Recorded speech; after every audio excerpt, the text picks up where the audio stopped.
Our teacher said, "You gave your son what I never could, your time and your belief in him. You both deserve."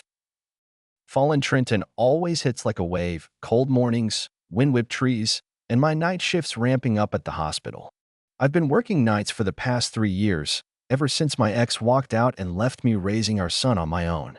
People think you get used to the hours, but no one tells you what it feels like to make breakfast when your body is begging for sleep. This particular morning, just after 5:30, I dragged myself through the front door, tossed my bag on the floor, and headed straight to the kitchen without even taking off my shoes. I still had an hour before Zane's bus, and I wasn't about to let him leave the house without a lunch packed by someone who loved him.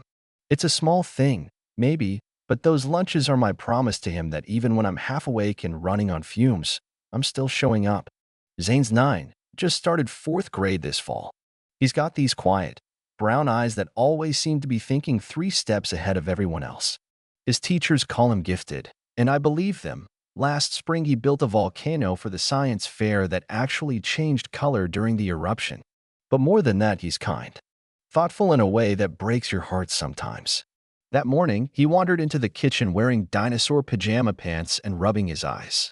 His hair was a disaster, sticking out in all directions like a science experiment gone wrong. Still half asleep, he mumbled, "Morning, Mom," and hugged my back while I stood at the counter trying to remember what I was doing. I turned around and smiled at him, even though I could feel the bags under my eyes pulling like weights. "Good morning, kiddo. Turkey sandwich today. Your favorite." I said it like it was exciting news, like I hadn't made it a dozen times in the past 2 weeks. "We don't have much, but I make it work. Whole grain bread from the discount aisle, thin slices of turkey I freeze in batches, and apple slices dipped in lemon juice so they don't turn brown. A yogurt cup, if it was on sale that week. And I always slip in a homemade oatmeal cookie, even when it means standing at the stove half asleep after my shift." "You stayed up to make cookies again, didn't you?" Zane asked, squinting up at me. I laughed and shook my head. "Nah, I'm a night owl. You know that." He didn't need to know I'd barely kept my eyes open while stirring the dough, or that I nearly cried when the oven timer went off and I realized I still had to fold laundry. Last year, he won first place in the regional math competition. They ran a little article about it in the town paper, printed his photo with this proud little smile on his face. I still have the clipping taped to the fridge. His dad, well, my ex, once told me during the divorce, "You'll never be able to raise him properly alone." I'll never forget that line. But every time Zane comes home with a new certificate or a glowing report card, it proves just how wrong he was. As I packed up his lunch, I asked him the usual, "What class are you excited for today?" "Science," he said without missing a beat. "We're doing chemical reactions." But then he paused. Just a flicker, barely noticeable if you weren't his mother. His shoulders dropped a little, and his eyes didn't light up the way they usually do when he talks about school. I asked, "What's wrong?" and he shook his head too quickly. "Nothing. Just tired." I didn't push. I wish I had. Instead, I asked him what time he wanted me home that night. "Same as always," he asked. "Yeah, but Friday I've got the day shift, so we'll do dinner together." That got a little smile out of him. It wasn't much, but it was something. After he got dressed and packed up, I kissed his cheek and handed him his lunchbox. "I love you." "I love you too, Mom." When the school bus pulled away, I stood by the window longer than usual. It's weird, the way you just know when something's off with your kid. It's like a thread gets tugged somewhere in your chest. I couldn't name it then, couldn't point to a moment or a word that confirmed it, but I felt it in my gut.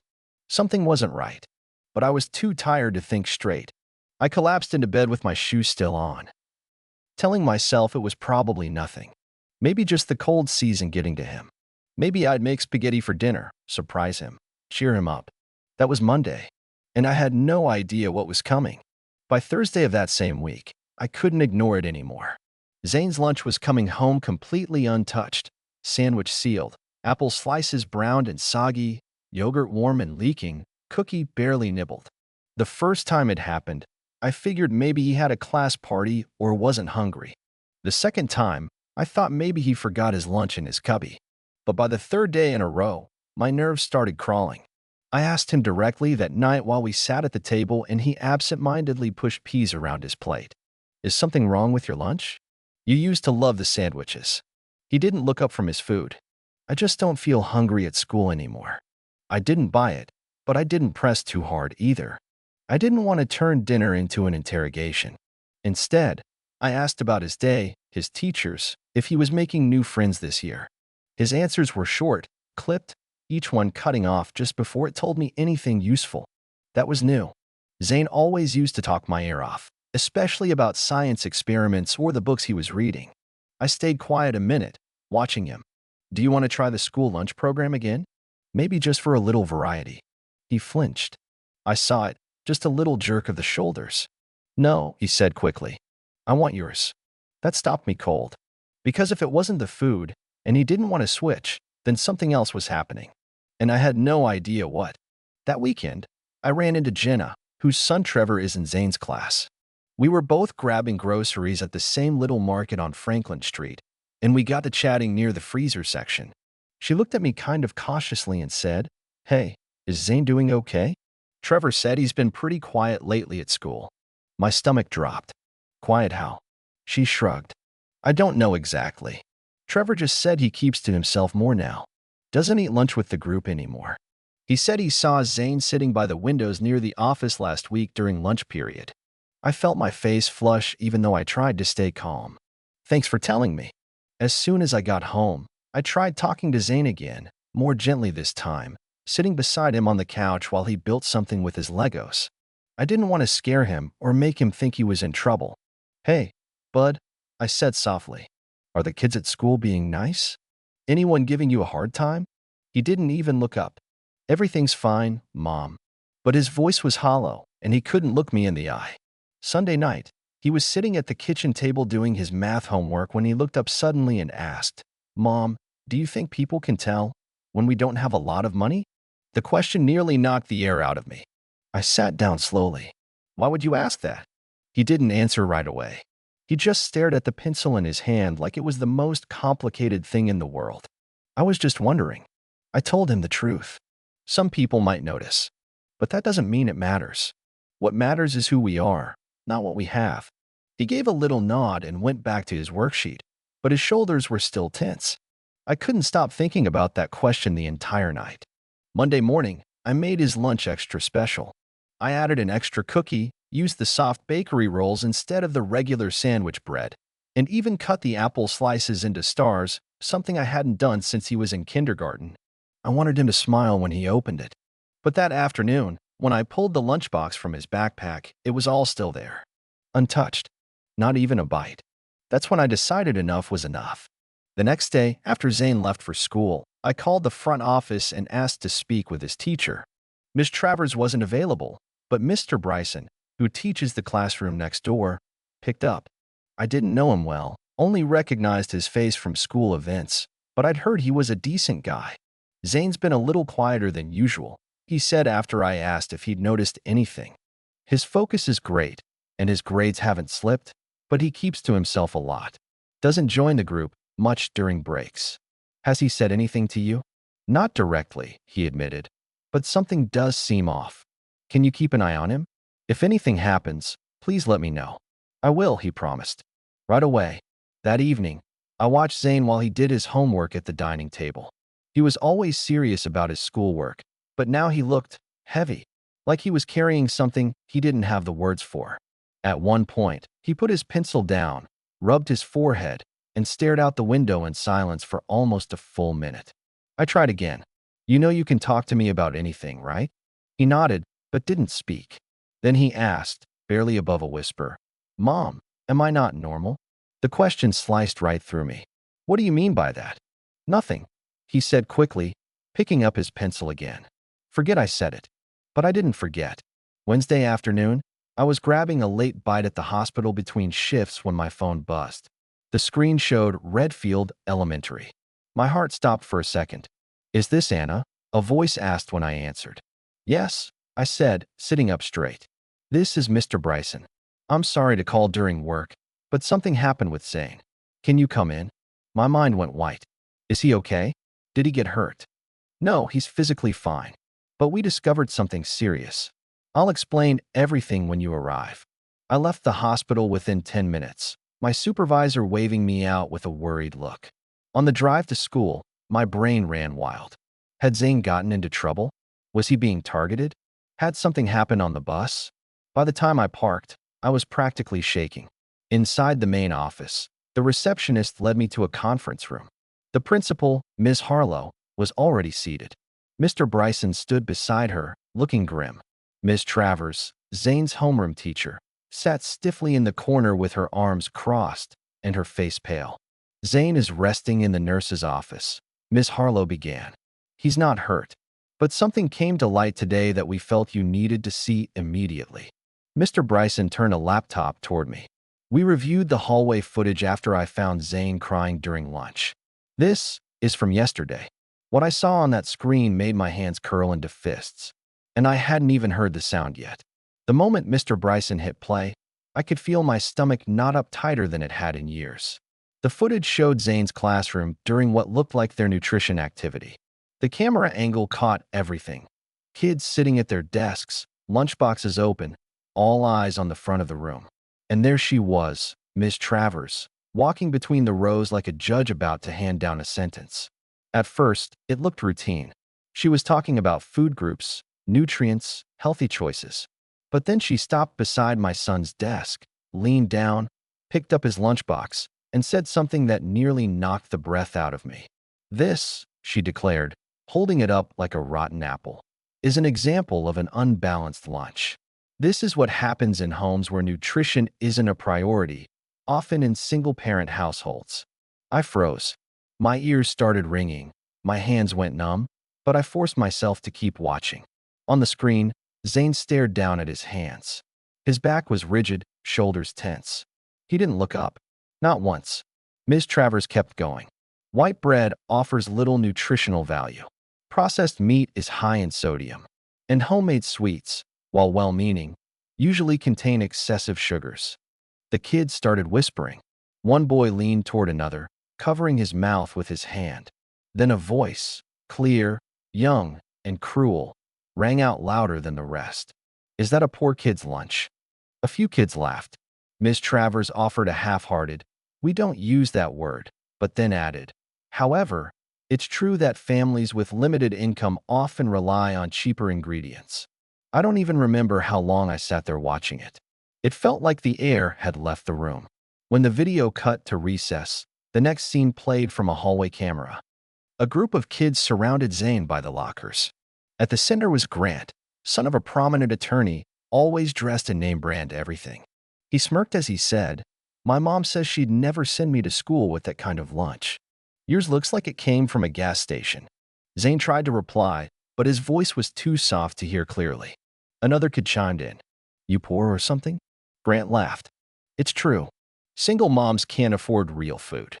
Zane's face turned red. He didn't yell, didn't fight. He just turned and walked away fast. The final clip showed him ducking into the boys' restroom and locking himself in a stall. The microphone picked up the softest sound, him crying. Alone. Quietly. I couldn't speak. I couldn't even breathe properly. Ms. Harlow closed the laptop gently. That was from yesterday. Today, Mr. Bryson noticed something wasn't right and brought this to our attention. I turned to Ms. Travers, who hadn't said a word the entire time. Her face was tight, her lips thin, like she was forcing herself not to blink. "You used my son's lunch as a prop," I said slowly, my voice shaking. "You humiliated him in front of his entire class." "I didn't mean it that way," she replied, barely above a whisper. "It was meant to illustrate real-world nutrition challenges." "You illustrated cruelty," I snapped. "You took a lunch I made after working through the night, a lunch I packed with everything I had left in me, and turned it into an exhibit of failure. Do you have any idea what that does to a child?" Miss Harlow jumped in before the room could boil over. "Miss Travers will be placed on immediate administrative leave. We're also contacting the district supervisor to begin formal disciplinary procedures." Mr. Bryson added, "This isn't the first time I've questioned her classroom comments, but today made it impossible to stay quiet." I stood. "I want to see my son. Now." The nurse's office was down the hall. When I walked in, I saw Zane sitting on a narrow cot, legs swinging just above the floor, his face pale and his eyes puffy. The second he saw me, he looked away like he was ashamed. "I'm sorry," he whispered. That nearly broke me. I knelt down in front of him and pulled him into a hug, wrapping my arms around him as tightly as I could. No, sweetheart. You don't ever have to apologize for this. You didn't do anything wrong. That night, we sat together on the couch, no TV, no music, just the two of us in the quiet. He finally started talking about the things I had suspected but hadn't been able to confirm. How every time he pulled out his lunchbox, Miss Travers would give him a look. How she'd made comments about repeat offenders in front of the class, about how some parents don't take nutrition seriously. How Grant and a few others had turned those comments into jokes, then into insults, then into a daily routine. He told me he didn't stop eating because he didn't like the food.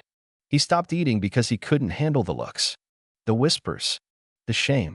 I didn't want you to know, he said, his voice cracking, because you try so hard. I held him and told him something I should have said sooner, that his happiness matters more than any sandwich or any award or any damn opinion from a teacher who forgot what kindness looks like. And I told him something else too. We weren't going to let this go. The next morning, I took a personal day and went straight to the district office. The superintendent wasn't in, but her assistant arranged a meeting with the education supervisor, a woman named Marlene who, thank God, took the situation seriously from the start. I played the video, laid everything out, and when I finished, she looked like she wanted to punch through the table. We're going to handle this, she said. What happened is inexcusable. That afternoon, I returned to the school for another meeting, this time with Grant's parents, Charles and Victoria, who strolled in like they'd been inconvenienced by a bad Yelp review. Charles looked at me like I was a problem to solve. We heard there was some disagreement between the children, he began. Your son bullied mine, I said flatly. Repeatedly. Encouraged by a teacher. He was simply repeating what was already being discussed in class, Victoria chimed in. No, I said, standing my ground. He targeted a classmate. He humiliated him. He made my son feel ashamed to eat lunch. The principal backed me up. We've reviewed the footage. This was clearly bullying, and it will be addressed. Charles sighed like someone who didn't like being told no. Fine. We'll have Grant apologize. But let's not turn this into something bigger than it is. No, I said firmly. Not just an apology. Your son needs to understand why what he did was wrong, and I want your promise that it won't happen again. That night, Zane and I returned to the school. Grant was waiting with his parents, looking uncomfortable in a suit that didn't fit quite right. He mumbled an apology, eyes down. I'm sorry for what I said about your lunch and about your family. Zane looked at me, then nodded. Okay, just don't do it again. There was a pause, then Grant surprised everyone. Actually, I always thought those cookies looked really good. That made Zane smile, for real this time. It wasn't over yet, but it was a start. By the time the weekend rolled around, something inside me had shifted completely. I'd gone from exhausted and overwhelmed to absolutely clear-headed, running on the kind of fire that only a furious mother could sustain. I wasn't just packing lunches anymore. I was reclaiming them. That Sunday, I spent the afternoon baking 2 full trays of oatmeal cookies, not because I wanted to win over kids like Grant, but because I wanted Zane to walk into school on Monday with his head high and his lunchbox full of pride. And you know what? He did. The Monday after Grant's apology, I watched Zane walk out to the bus with something new in his step. He wasn't exactly skipping, but he wasn't slouching either. He gave me a wave through the window before the doors closed, and that tiny gesture stayed with me the entire day. The next morning, we got a letter from the school board confirming that Ms. Travers would be removed from her position at Redfield Elementary. They phrased it gently, a reassignment within the district, but it was enough. She wouldn't be near my son again. That was the only outcome I needed. On Wednesday, Zane came home with news I hadn't expected. We got a new teacher, he said, dropping his backpack by the door. She's nice. I asked what her name was, and he said, Ms. Lopez. She said families come in all shapes, and they're all special. I stared at him for a second, not sure I'd heard right. She said that in class? He nodded. Right before lunch. She said our differences are what make our class stronger. It wasn't a miracle fix. I didn't expect it to be. But it felt like the first time in weeks that Zane didn't flinch when the topic of school came up. By the end of that week, he was finishing his lunches again. Every last bite. The cookies were gone. The yogurt scraped clean. Even the apple slices, lemon-dipped and all, were devoured. He started asking me to pack extras. Grant wants one of the cookies, he said one morning. And maybe Caleb too. I didn't ask how those friendships had developed. I just packed more cookies and told him to share only if he wanted to. He smiled and said, I do. Back at the hospital, word had gotten around about what happened. I hadn't meant for it to spread, but you know how break rooms work. Nurses talk. People listen. And sometimes, they rally. One evening, just after our shift ended, my colleague Miranda cornered me near the supply closet. Hey, Anna, she said, lowering her voice. Some of us were thinking, would you want to start a group? For single moms working night shifts. I blinked. You mean, like, a support group? She nodded. Just a place to talk. Maybe swap tips. Then a little. You're not the only one making lunches half asleep at dawn. That conversation turned into something more real than I expected. Within a month, we were holding monthly meetups in the staff lounge, nothing fancy, just coffee, tired laughter, and a whole lot of mutual understanding. We shared stories about our kids, recipes that kept well in lunchboxes. And once, someone even brought in a nutritionist for a Q&A. Those meetings became something I started looking forward to, even more than my rare days off. I wasn't just a tired mom dragging myself through 12-hour shifts anymore. I was part of a team, a quiet, scrappy team of women who were holding entire worlds together. And Zane, bless his heart, kept growing right alongside me. By early spring, he was back to his usual self, talking a mile a minute about science projects, reading books 2 grades above his level, asking questions I didn't always know how to answer. His curiosity had reignited, and so had his confidence. Then, one night after dinner, he looked up at me and said, Mom, I think I want to enter the state math competition again. I smiled. You sure? He nodded. Last year, it made me feel proud.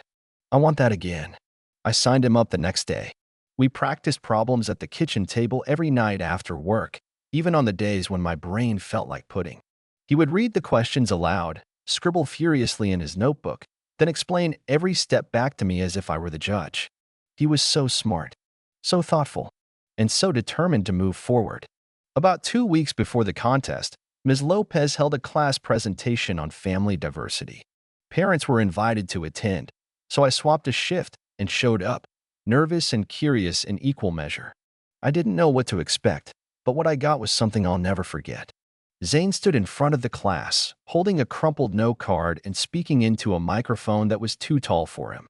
He cleared his throat and said, My family is my mom and me. She works at the hospital helping people all night. When she comes home, she still makes me lunch. She does it even when she's really tired. And I think that's awesome. I felt my throat tighten. Tears welled up in my eyes. Zane looked right at me, smiled, and added, I'm proud of my family. Before anyone could say anything else, a hand shot up in the back of the room. It was Grant. He stood and said, I said some things before that weren't okay. But now I know families are different, and that's fine. Also, Zane's mom makes the best cookies I've ever had. The whole room laughed, and I swear even Ms. Lopez had to turn around to keep from smiling too hard. Zane laughed too, bright, unburdened, completely himself. After the presentation, Ms. Lopez pulled me aside. He's a great kid, she said simply. Whatever happened before, he's come out stronger for it. I thanked her, not just for the kind words, but for everything she was already doing for that classroom. She'd made it a place where my son could breathe again. At home, life felt normal again, actually, better than normal. Zane would tell me about his day during dinner, and I actually had the energy to listen. The support group from the hospital continued growing. I was offered a new position as assistant lead for the night shift team, with a little more pay and a lot more say in how we organized things. I took it. And through it all, Zane kept showing me who he was. He didn't talk about the incident much anymore, but I knew it hadn't disappeared. It had just settled somewhere deeper, shaped into a kind of quiet resilience. Every morning when he packed his lunch into his backpack, I could tell he felt proud again. Like those little containers were filled with more than just food. They were filled with dignity. One night, while we cleaned up from dinner, Zane looked at me and asked, Can we bake extra cookies next time? Planning to start a business? I teased. No, he said. Just want to share. And so we did. 3 months after the day Zane stood up in front of his class and called me his hero, something happened that completely blindsided me. I thought the whole story had played itself out. I thought we'd reached the resolution. Turns out, the final chapter hadn't even begun. It was a quiet Thursday evening. I had just finished prepping Zane's lunch: turkey on rye, carrot sticks, a cheese cube stack, and of course, 2 cookies instead of one. I was rinsing dishes when I saw a plain envelope in our mailbox. No return address. Just my name handwritten on the front in stiff, narrow print. I opened it without much thought, expecting it to be another neighborhood flyer or some leftover correspondence from the school board. But the second I pulled out the single folded paper, I recognized the signature at the bottom. It was from Miss Travers. I sat down hard at the kitchen table.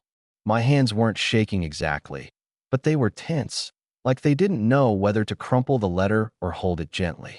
I unfolded it slowly and began to read. The first line stopped me cold. "Anna, I owe you and your son an apology." I kept reading, trying to keep my breathing even. She wrote that when the investigation started, her initial instinct had been to justify everything. She claimed she believed she was helping the students understand real-world challenges through practical examples. But then, after she was removed and had time to reflect, she started unpacking something she hadn't expected. She confessed to something I never saw coming. "I was once a single mother," she wrote. "It was a long time ago, but I still remember the exhaustion, the invisible judgment. I lost custody of my son when he was 7. I told myself for years it was because the system was cruel. But the truth is, I was bitter. I couldn't hold things together. And somewhere along the way, that bitterness hardened into resentment. When I saw children like Zane, bright, kind, loved, I saw the life I'd failed to give. So I took my resentment and wrapped it in a lesson plan." I read the paragraph 3 times before it sank in. She ended the letter with something that felt almost too human. "You gave your son what I couldn't give mine: your time, your love, your belief in him. I don't expect forgiveness. I just wanted you to know the truth." I folded the letter and put it in the drawer beside the junk coupons and the warranty papers for the toaster. I didn't burn it. I didn't frame it. I just placed it where things go when they don't have a category: important but unfinished. Later that night, while Zane was brushing his teeth, I looked at his reflection in the bathroom mirror and wondered if I'd ever tell him about the letter. Not now. Maybe not ever. It wasn't for him, really. It was for me. And just when I thought life had finally found its rhythm again, another surprise crashed into our quiet little world. One evening in May, I got a call from Zane's new teacher, Ms. Lopez. I immediately assumed it was something minor: field trip forms, maybe a misplaced assignment. But her voice was careful when she spoke. "Hi, Anna. I just thought you should know something unusual happened today." My stomach tensed. "Is Zane all right?" "Yes, he's fine," she reassured me. "But I think you should come by tomorrow morning. Something was left in my mailbox, and I'd like you to see it yourself." The next morning, I showed up just before the first bell. Ms. Lopez met me in the front office and handed me a sealed manila envelope. "This was anonymously submitted," she said. "I think it's meant for you and Zane." Inside was a single photograph, an old one, probably 20 years ago. A woman holding a small boy. The woman was younger, tired, but smiling faintly at the child in her lap. On the back, in the same stiff handwriting from the letter, it read, his name was Caleb. He would have been 28 this year. I stood there, holding that photograph, unable to form words. Ms. Lopez gently placed a hand on my shoulder and said, "Take your time." I never expected to feel sorry for Miss Travers. But in that moment, I did. I didn't forgive her, but I understood something about her I hadn't before: that grief doesn't always wear black. Sometimes it shows up as cruelty. Sometimes it disguises itself as authority or logic or professionalism. But underneath it all, it's just pain that never got put down. I didn't show Zane the photo. I didn't throw it away either. Instead, I focused on the life in front of me. Zane won the state math competition again that June. This time, the entire school cheered for him. Ms. Lopez and half the teaching staff were there in the audience. So were my co-workers from the hospital support group, some of them still in scrubs, waving signs made from recycled patient charts. When Zane was called on stage, he held the trophy like it was made of glass, then turned to the mic and said, "I dedicate this award to my mom, because she taught me how to keep trying, and because her cookies are magical." The auditorium erupted in applause. That night, we had our own little celebration at home. Macaroni and cheese, roasted broccoli, and yes, chocolate cake from scratch. Zane hugged me as tight as he could before bed and whispered, "We're the best team, Mom." I smiled and whispered back, "The best in the whole world." But the part one didn't expect, the part that still echoes in my chest, came weeks later. It was summer. School was out. We were on the porch one evening, watching lightning bugs flicker across the lawn. Zane was reading one of his science books, and I was half dozing in a lawn chair. He looked up and said, "Do you think people change?" I opened one eye. "What do you mean?" "I mean, like Miss Travers. Do you think someone like that could ever really change?" I sat up. "Maybe," I said, "if they want to. If they try." He nodded thoughtfully. "I think she was really sad." I looked at my son, this gentle, observant boy who had every reason to hate that woman, and I realized something. He didn't carry bitterness. He didn't want revenge. He just wanted to understand. And that was when I knew he was going to be okay. Not just because he was smart or because he had people who loved him, but because he had the kind of compassion that doesn't come easy, the kind you earn the hard way. The next morning, while I packed his lunch for a summer camp field trip, Zane asked, "Can we pack extra cookies again?" I laughed. "For you or for your fans?" He grinned. "Maybe both." So I packed 5. That afternoon, when I opened the junk drawer to grab a pen, I saw the folded letter still tucked beneath the warranties. I didn't take it out. I didn't need to. I had everything I needed right there in that kitchen. Crumbs on the counter, a half-empty cookie tray, and a kid who believed in people more than most adults I know. Sometimes the hardest stories don't end in fireworks or perfect justice. Sometimes they end quietly, with a photo, a letter, and a sandwich packed with love.